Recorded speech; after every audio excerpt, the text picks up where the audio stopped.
Estou aqui com o Igor aqui. Eu vim visitar ele aqui em São Paulo e acabei marcando aqui um bate-papo com ele. Vou gravar aqui do carro mesmo um pouquinho, para ele falar um pouquinho da experiência dele no mercado, o que vem mudando nesses últimos anos, o que ele vem fazendo, o que vai dando certo, o que não vai. Então eu tô aqui com ele, eu pedi para ele falar um pouquinho aqui dele, contar um pouco da história, o que ele vem fazendo agora nesses últimos anos. Então passa aqui a palavra aqui para ele aqui. E aí, galerinha, tudo bom? Marcelo, prazer estar aqui, obrigado pelo convite aí. O que mudou? Como é que foi a evolução do mercado? Cara, eu comecei ali meados de 2004 para 2005, comecei estudando, não comecei operando, cara. Mas eu sempre fui a favor de fazer day trade, né? Então sempre eu fiz day trade. E nesse tempo aí eu acabei me especializando bastante no day trade. E o que mudou? O que mudou foi o seguinte: lá atrás, quando eu comecei, eu olhava o Dow Jones futuro. O Dow Jones tava 1,5% de alta. E eu falava assim, vou comprar e vou ficar quieto aqui. No final do dia eu tinha lucro, porque eu sabia que não importava o preço que eu comprava, no final estaria ganhando. Fazer uma arbitragem. Não, qualquer coisa. Porque se tivesse subindo 1,5 aqui, lá fora, aqui terminava 2,5, 3 positivo. Então, abria, era comprar e esperar. Bem, o stop a gente deixava muito longo, muitas vezes nem tinha. E toda vez praticamente dava certo. Então a regra básica naquela época era o seguinte: você olhava o Dow Jones futuro, se ele tivesse 1,5 de alta, 2 de alta, você sabia que aqui ia ser um dia onde o mercado ia subir 2, 3%. Então na hora que abria você comprava, cruzava o braço e esperava. Se ele tivesse caindo, a mesma coisa. Se tivesse caindo 1,5, 2, aqui ia cair 2, 3, 4 às vezes. Então a gente tirava o parâmetro da direção, era por isso. O que aconteceu de lá para cá? A gente passou um período onde essa tendência ela continuou, né, de 2004 até ali 2008, no auge da crise. Essa tendência ela ainda se repetiu em 2009. Qual a diferença? Que em 2008 o mercado tinha castigado muitas pessoas. Em que sentido? Ele deu muito dinheiro para todo mundo que operou. Então a bolsa chegou a ter 500 mil de CPFs atuantes, né, no mercado. E basicamente a gente tinha a regra o seguinte: o mercado estava em tendência de alta, não importava onde você comprava, as pessoas não trabalhavam com stop, e os assessores, os agentes autônomos, o gerente do banco, eles incentivavam você a se alavancar com termo, com conta margem. E quando veio ali 2008, o que aconteceu? O mercado foi dando dinheiro para as pessoas, e essas pessoas elas faziam assim, elas compravam, não punham stop, o mercado caía, ela cruzava o braço, uma semana depois o mercado vinha, rompia topo e continuava. Quando chegou em 2008, as pessoas estavam alavancadas, às vezes 2, 3, 4 vezes o seu patrimônio. E o que isso significa? Se eu alavanco uma vez o meu capital, meu patrimônio, eu tenho 100 mil, eu opero 200, a chance de eu perder, assim, se eu perdesse 100% do meu capital era 100 mil.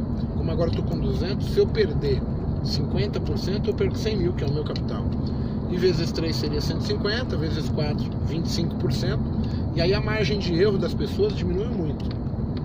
Como as pessoas estavam acostumadas ao mercado sempre voltar, sempre romper topo, quando veio 2008 o mercado despencou 70% na cara de todo mundo, quebrou geral. E aí foi quando eu tive a percepção assim que a bolsa ela é ingrata, né, Marcelo? Pensa o seguinte: a bolsa é um local onde você vai chegar e vai meter o teu dinheiro, e mesmo você sendo um imbecil, você pode ganhar dinheiro. Mesmo você cometendo erros gravíssimos, você pode ganhar dinheiro. E o que acontece quando a gente ganha dinheiro fazendo as coisas pelas nossas próprias mãos, pelos nossos próprios méritos? Eu me acho um super-homem. Então o maior erro das pessoas da bolsa acaba sendo esse: se tornar o super-homem, vestir a capa do Superman e achar que ele ganhou no mercado porque ele é bom, porque ele é o especialista, porque ele é imbatível, porque ele tem uma padaria e fez a padaria dar sucesso, ele acha que vai chegar no mercado e ele vai ter o mesmo sucesso. Basicamente, a bolsa adora essas histórias, porque aqui é onde o filho chora e a mãe não vê, né? E aí o camarada ele fica meio, como que eu vou falar, meio doidinho depois, né? Ele fica choramingando aí na internet, principalmente, que é o mundo que a gente convive aí, reclamando que não teve sorte, que a bolsa só tem bandido, que não sei, mas em nenhum momento ele fala os erros dele, entendeu? Que ele alavancou, que ele, quando o mercado foi pro lado dele, ele também não soube ganhar, medroso, largou cedo. Então, a bolsa ela vive ensinando essas notícias, essas situações pra gente. Com o passar do tempo, eu no começo não ganhava. Eu ganhava 2, 3 dias, aí perdia tudo que ganhava nesses 3 dias, ou perdia uma semana e tinha que começar de novo. Quebrei umas 4, 5 vezes, pondo pouco capital e tendo que começar de novo. E várias vezes eu achei que eu tava bom pra caramba, passava 3, 4 meses eu ganhando, e de repente, pau, um dia só eu fudi a porra toda. Por causa de um descontrole que até hoje eu não consigo te explicar o porquê que as pessoas agem assim. A questão é uma só, é psicologia, né? A gente não foi preparado para perder, e quando a gente lida com um cenário que é totalmente fora do nosso mundo, eu tenho praticamente um cenário, penso o seguinte, eu estou lidando com uma coisa que é desconhecida para todo mundo aí, né? E as pessoas não levam esse tipo de coisa em consideração. E Igor, assim, que mensagem que você daria para a galera que está começando agora, né, quem está entrando no mercado, o que elas têm que se preocupar? A gente vê que a disciplina é algo que leva à vitória. E o que elas poderiam, o que poderia passar para elas, para quem está querendo entrar na bolsa, para quem está querendo aí, tem muitos que querem entrar e logo já sair do emprego e já falam, não, vou viver de bolsa, porque acreditam no santo grau de que vai entrar hoje, vai ficar rico amanhã, né? O que você diria para essas pessoas? Porra, cara, essa pergunta aí é muito fácil e muito difícil. Vamos lá, sei que tá cheio de gente que tá querendo chegar aí, né? A bolsa ela tem um problema que, como ela mexe com dinheiro, ela mexe com os sonhos das pessoas, né? Então, todo mundo tem um sonho de ser independente, comprar um carrão legal, uma casa legal, poder alimentar a sua família, dar conforto para sua família. E aí, são raros os casos, mas a grande maioria, ela não chega perdendo, né? São poucas pessoas que chegam e perdem dinheiro. Num primeiro momento, a pessoa ganha dinheiro de certa maneira fácil. A gente costuma dizer que a bolsa ela proporciona o dinheiro fácil, mais difícil do mundo para se conseguir. O que acontece? Quando você chegar na bolsa com seus sonhos, o que é diferente? Poxa, se eu quisesse trabalhar, se eu fosse querer ser um mecânico, eu teria que estudar, sei lá, 2 anos, 3 anos. Eu fiz Senai, elétrica, mas se eu quisesse ter feito mecânica de automóveis, o curso durava 2 anos. Fora isso, você teria que se especializar, se aprimorar, se reciclar. A tecnologia vem mudando, o mercado também, cada vez ele está diferente. Quanto tempo você investiria para se tornar um bom mecânico? Quanto tempo você investiria para entender que o que você aprende na teoria, na prática, existem situações diferentes de lidar? Então, esse tempo, você tem que saber que ele é indispensável. A grande maioria das pessoas não ficam na bolsa porque elas não se dão tempo. Elas não vivenciam bolsa de valores. Elas vêm de maneira equivocada. Elas pegam e se expõem demais, vêm com capital insuficiente, sem, às vezes ele tem um dinheiro que dá para um mês, mas ele não se programa para vivenciar 2, 3, 4, 5 meses, porque ele tem que pensar, eu vou ganhar e eu vou perder. E eu preciso saber como eu lido com a perda, como eu lido com o ganho, onde que é a situação que eu ganho mais, onde é o meu pior cenário, que eu vou me comprometer e vou meter os pés pelas mãos. As pessoas não pensam assim. Então, o tempo é o fator 1 para a gente falar assim, o que é determinante para o sucesso. O segundo fator, e hoje acontece muito, e eu acho que você deve saber, você é um cara de internet, por que tantas pessoas hoje procuram o mercado de renda variável, né? Seja ele o nosso mercado nacional ou o mercado internacional, Forex, etc. As pessoas veem, por exemplo, um vídeo meu, e aí de repente eu coloquei lá como ganhar R$400. Ele acha que se ele chegar a estudar uma semana, ele vai conseguir ganhar R$400. Mas na verdade, eu faço aquilo há 16 anos, né? Onde desde o meu primeiro dia que eu comecei a estudar, né, sobre isso, até chegando hoje, em 2017, quando eu tive meu primeiro contato com bolsa, lá em 2001, que eu fui ver site da bolsa, comecei a ler, tomei coragem, até 2005 ali que eu fui enviar minha primeira ordem. Poxa, isso tem uma certa bagagem que você adquire, uma certa experiência, que aí você aprende a lidar com as situações. Você, por exemplo, eu dificilmente hoje sou pego com uma notícia de supetão. Eu vejo que aquele camarada que está começando, ele direto ele é pego com uma notícia. Ele não sabe nem ver, ou não sabe nem qual é a notícia importante que impacta diretamente naquele índice que ele está trabalhando, no dólar, na moeda que ele está lidando. Ele não sabe nada, mas mesmo assim, porque ele fez um tradezinho ontem e ele ganhou, ele acha que ele é o Superman.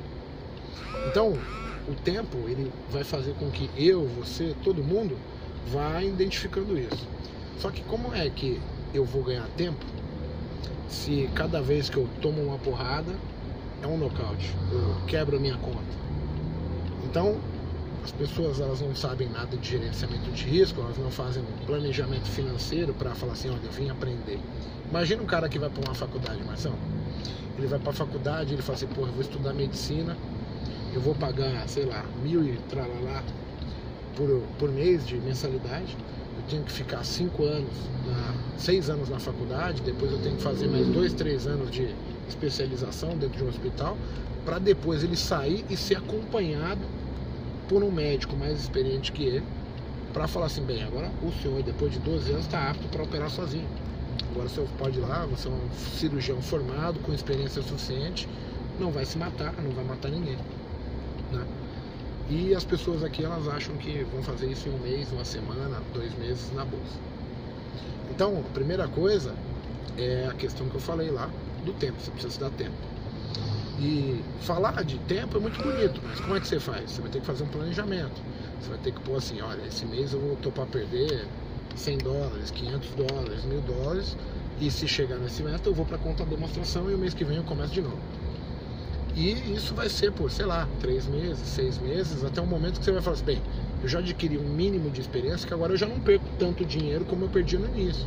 Então agora eu vou trocar figurinha. Você ganha um dia, perde no outro, mas o teu financeiro ele não muda muito. Ele, agora em vez de você depositar teu dinheiro de perda ali constantemente, todo mês, a cada 2, 3 meses você tem que depositar de novo. Aí vai chegar um momento que você também agora ganha mais do que perde, mas mesmo assim você ainda vai cometer erros graves. O que acontece? Você tem que tornar o erro algo que não seja grave. O que eu vejo as pessoas fazendo?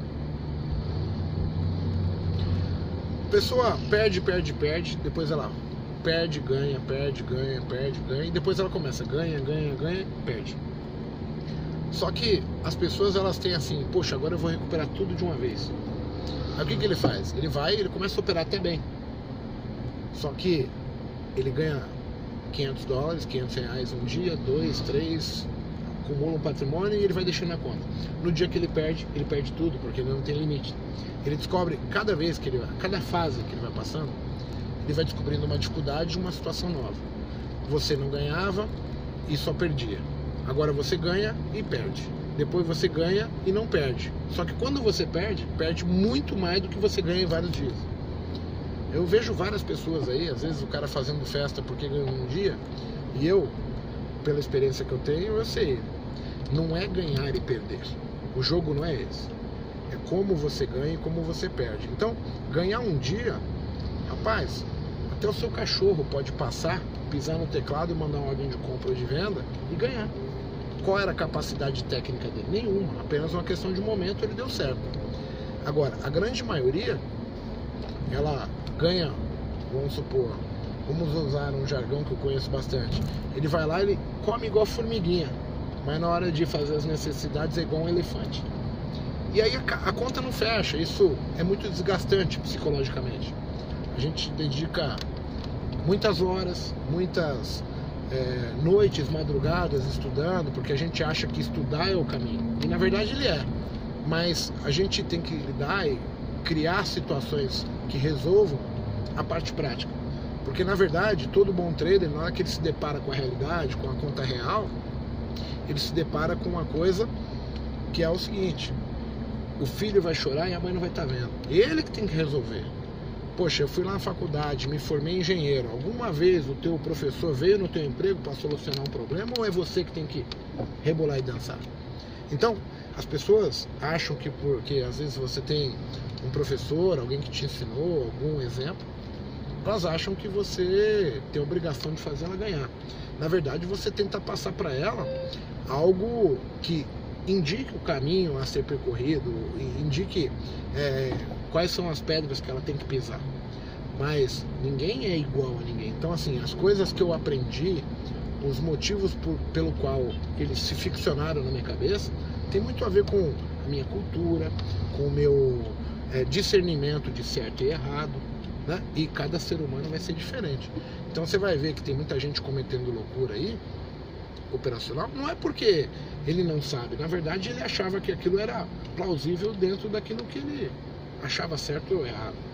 Então eu mudei muito, né, Márcio? Como ser humano, eu tive que rever muitas atitudes que eu tinha, senão eu não teria conseguido ficar. Muitas vezes o meu ego foi jogado às traças, foi pisoteado, porque, cara, você tem que engolir a seco a situação que você vivencia. E eu vejo que as pessoas acham que as coisas é tetinha de neném, que vai ficar mamando leitinho quente o dia inteiro, entendeu? Porra. Agora, eu falo isso hoje porque eu sabia antes? Não. É porque é o seguinte, eu passei as mesmas dificuldades, tomei na cara várias bufetadas, só que é o seguinte, ou eu mudava ou eu não saía daquilo. Eu vejo muita gente que está esperando um milagre acontecer, né? Eu resolvi caminhar com as minhas pernas e não me dava por satisfeito, não me dava por vencido. Quantas e quantas vezes eu pensei em desistir? Eu acho que isso é um pensamento comum, né? Porque cada vez que você toma 3, 4, 5 dias de loss seguidos, vem o diabinho no teu ombro e fala, meu, não dá, não desiste dessa porra, você está perdendo tempo.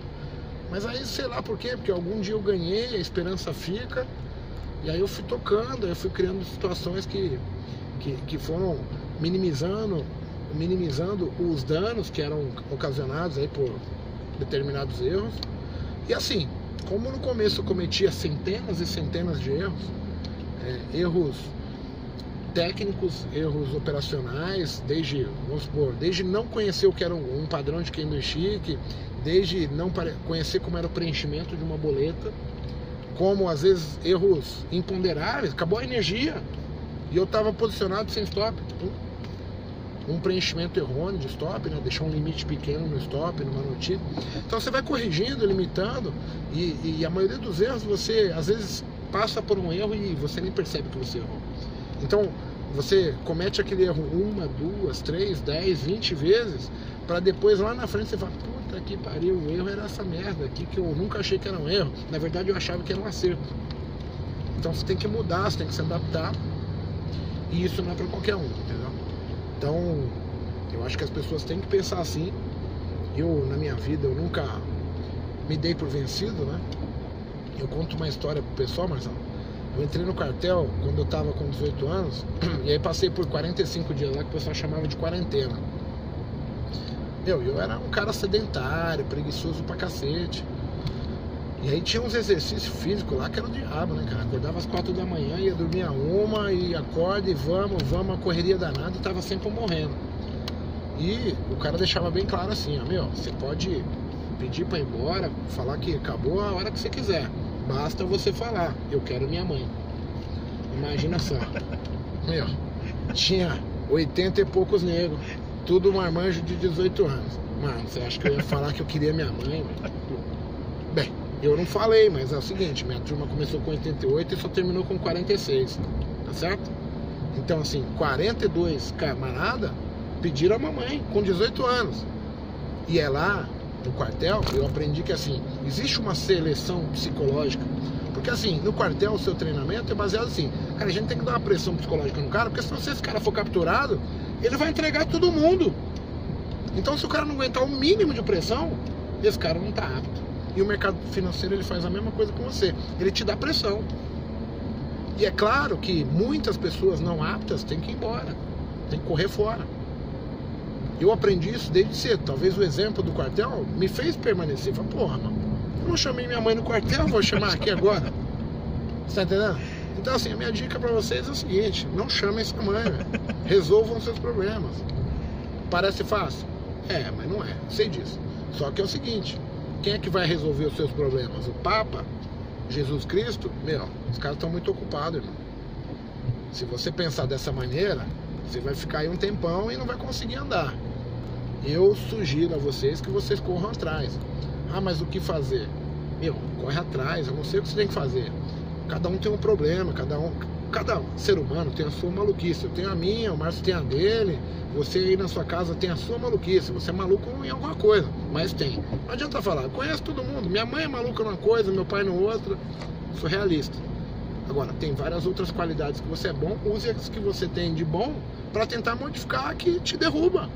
É assim que vai ser, Marcelo. Bom, galera, o papo aí tá bacana. Eu vejo algumas coisas também nos erros, que é falar de operacional, que o pessoal tá num setup e acaba mudando para outro e assim vai mudando sem definir aquilo que quer, né? E eu acompanho muito o Igor desde o começo, né? Desde o começo que eu comecei também a operar, e eu venho acompanhando ele bastante. É um dos, eu até falei aqui, é um dos poucos caras no Brasil que eu acompanho e que, putz, eu sou muito grato porque ele vem passando. E o setup que eu vejo do Igor, ele nunca mudou, né? Ele sempre usa aquilo, que é a questão de fractais ali, bem interessante. Só que de um tempo pra cá eu venho percebendo que tem algo muito interessante que eu uso hoje, que é olhar o fluxo de ordem, né? Daí eu queria ver com o Igor se ele implementou isso no setup dele, se hoje ele olha isso, falar um pouquinho de operacional, se mudou alguma coisa, se ele usa aquele mesmo desde quando ele vem começando aí. Acho que ele fala sobre isso aí agora, sobre operacional aí. Bem, quanto ao fluxo, eu sou analista técnico, sou da análise gráfica, mas desde o meu primeiro dia, quando eu fui operar a primeira vez, eu tinha ido numa feira da Expo Money aqui no Brasil, e eu cheguei lá, tava o pessoal do Profit Chart. E aí eu não sei porque eu fui lá ver, eu fiquei amigo do cara, e ele falou, conhece aí a plataforma por 15 dias e tal. E aí, desde aquele primeiro momento, eu achei que eu precisava de um software parecido ou igual ao Profit Chart. E naquele software ele tinha o Times and Trades, tinha o book de ofertas, o Netrix lá que o pessoal olha. Eu nunca usei muito o Netrix, mas, por exemplo, o Times and Trades, porra, de repente tava um lote no book, eu olhava, sumiu, ia lá olhar pra ver quem tinha tomado, se tinha, qual corretor tomou, quem vendeu, quem comprou. Naquela época, lá no começo, eu sempre dei atenção pra isso. Porém, era algo muito mais fácil. Por quê? Porque a gente tinha, por exemplo, eu operava naquela época, vamos pôr assim, Petrobras. Hoje a Petrobras tem 30 mil negócios. Naquela época tinha 900. Cirela, vamos fazer trade em Cirela, 80 negócios. Hoje a Cirela tem 6 mil negócios. Então o volume, a liquidez, ela aumentou muito. Eu fiquei um tempo só operando ação, e aí quando eu operava ação era mais Petro e Vale.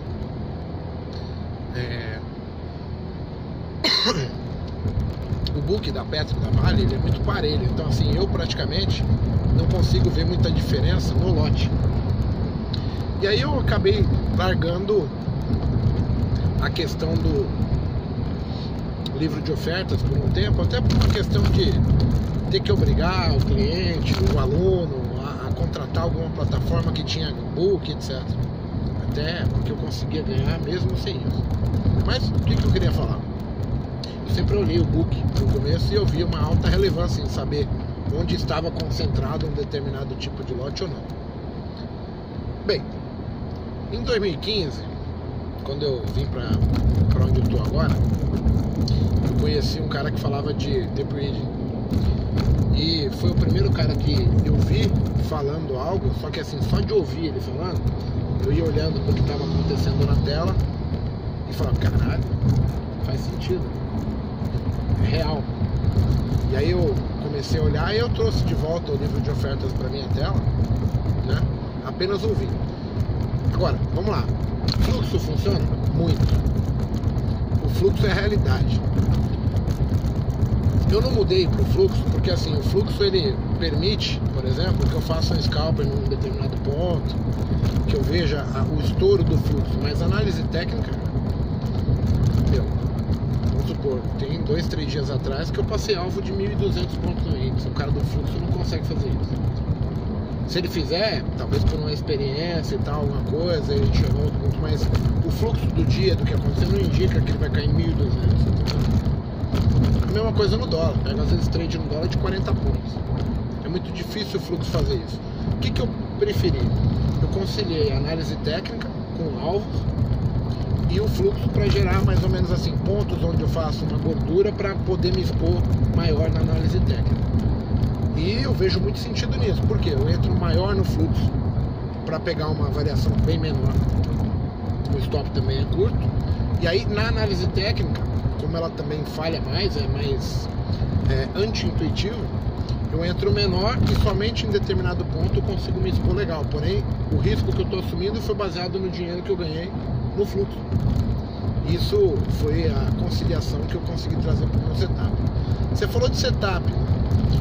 Isso aí também eu vejo todo dia. O cara que todo dia tem um setup, um indicador novo na tela. Só pelo amor de Deus, cara. Eu resolvi me tornar o senhor do meu setup.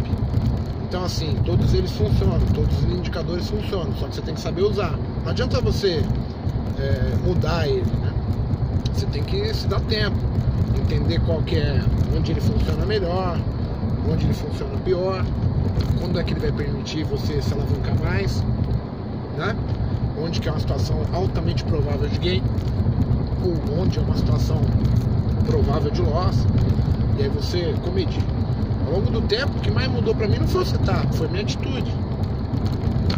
Eu ganhando confiança no setup, ganhando confiança e a situação do mercado sempre se mostrando a favor daquilo que eu imaginava, eu ganhava confiança para operar maior e eu sempre quis o mesmo dinheiro. Então assim, o dinheiro ele veio aumentando no nível diferente do lote, por exemplo, que eu operava. E aí ficou mais fácil. Hoje eu opero um lote maior e requero menor pontuação, menor variação do ativo. E aí o que eu imagino hoje? Você tem um ativo, ele varia às vezes, 2% entre mínimo e máximo. Mas esses 2% é uma única condição no dia, né? Você teria que vender na máxima, comprar na mínima ou fazer o inverso para ganhar dinheiro. Agora, pequenas variações de 0,30, 0,40, elas são corriqueiras, acontecem 50 vezes, né? E aí foi quando eu decidi mudar. Eu falei, eu vou pegar as variações pequenas e, claro, eu sei que ele pode dar a variação grande, mas eu não trabalho com ela como sendo a minha meta principal. Ela é um caso de sorte. Então a minha meta principal está baseada no que é corriqueiro, no que é comum, ocorre a todo momento. E foi aí que veio a grande mudança. Eu parei de focar em grandes alvos e foquei em fazer o pequeno alvo muito bem feito, com a quantidade de lote que me traria satisfação financeira. Foi quando as coisas mudaram para mim. Eu larguei de deixar o mercado definir o meu resultado no final do dia, né? Um tempinho atrás aí no vídeo eu falei que o mercado mudou, né? Ele era tendencioso. Hoje, cara, você tá vendido, daqui a pouco ele já está comprado, que era uma venda, é uma compra, ele dá uma venda, e se você não pegou, você vai tentar repetir, já estopa na volta, você está ganhando tantos por cento, ele já volta e é stop, é negativo. O mercado agora ficou muito mais profissional. Se você for um amador, você vai ser limpo, é fácil assim. É isso aí. Eu queria agradecer aqui ao Igor e queria pedir para ele, né, se alguém quiser procurar o Igor, onde acha, questão de treinamento, essas coisas, queria que deixasse aí a palavra final aí, que ele tá falando aí do onde você pode encontrar ele, fazer treinamento, fazer essas coisas aí, beleza? Bem, Marção, eu não gosto muito de vender meu curso, porque assim, na verdade, eu acho que as pessoas têm que procurar. Eu tenho um curso sim, mas vou fazer um convite para vocês antes. Eu montei no Brasil um negócio chamado Trade ao Vivo. Qual que era a política, Marção, do Trade ao Vivo? O Trade ao Vivo ele tinha uma política que era baseada no seguinte: eu deixava você experimentar e você mesmo via se era bom ou se era ruim, antes mesmo de você pagar qualquer coisa. Isso hoje você pode fazer também. É só digitar meu nome no YouTube, digita aí Igor Rodrigues Luiz, tem meu canal do YouTube. Eu também sou professor e analista de investimentos da Clear Corretora. Eu sou trader e analista com o maior público no Brasil, né? Tem cerca de 1.200, 1.300 pessoas que me acompanham ao vivo para a gente operar junto. E eu acredito que essas pessoas, elas não perdem tempo. Elas são inteligentes, elas estão lá porque elas são beneficiadas e não teria como ser diferente, né? Senão não faria sentido nenhum estar ali o dia inteiro. Eu convido a vocês para ir lá e conhecer. Agora, o que eu faço é a Ferrari do Day Trade, é muito rápido.